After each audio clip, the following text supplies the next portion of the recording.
বঙালী problem, অসমীয়া problem, problem ন? প্ৰব্লেমবোৰ solve কৰিবলৈ গ'লে মোক গালি পাৰে। গালিটো মই খাওঁ, কাৰণ মই সঁচা কথাটো কৈ দিওঁ।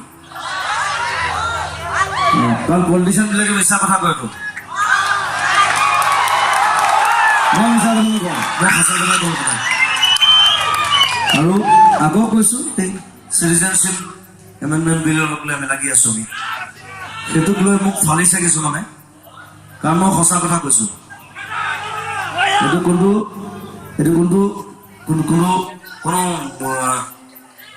মুছলিম, হিন্দু, বঙালী, অসমীয়ালৈ যুদ্ধ নহয়। এই যুদ্ধটো আমাৰ বাংলাদেশীক লৈ, বাংলাদেশী যিটো ইনফিল্ট্ৰেশ্যন, সেইটো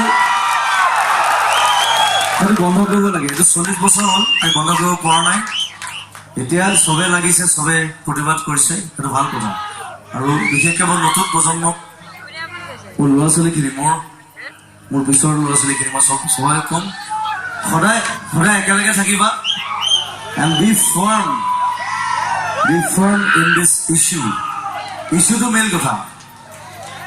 আমি কি এইটো ডাঙৰ কথা নহয়। মই সেইকাৰণে কৈছো, মই সেইটো চিট মই মাজুলীতে কৰিছো। মোৰ কোনো জাতি নাই, কোনো ধৰ্ম নাই, কোনো ভগৱান নাই। মই মুক্ত, মই কাঞ্চনজংঘা, জাতি ধৰ্ম নাই। আৰু যদি বেছি বৰ হয় বাংলাদেশখন লৈ ল'লে হ'ল। সদায় প্ৰব্লেম ফচি থকাতকে বাংলাদেশখন লৈ ল'লে হ'ল। তেতিয়া আমিও তাত কিবা কৰিব পাৰিমতো। তেওঁলোকে যে ইয়াত কৰি আছে, আমিতো যোৱা নাই কৰিবলৈ, হয় নহয়? আৰু এটা কথা কওঁ যে এক্সপৰ্ট ইম্পৰ্ট বিজনেছটো কিয় কৰিছে গভৰ্ণমেণ্টে? মানুহক লৈ, গৰু ছাগলীক লৈ কৰে। মানুহক লৈতো এক্সপৰ্ট ইম্পৰ্ট বিজনেছ নহয়। অলপ মানুহ পঠাই দিলে তালে, অলপ মাটি লৈ আহিলে, সেইটো কি ধৰণৰ কথা ভাই? যিটো ইছ্যু সেইটো হ'ব লাগে। Thank U.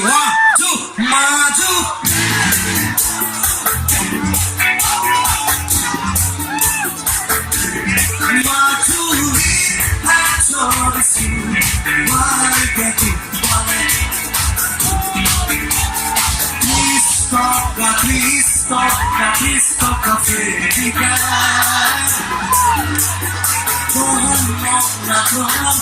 La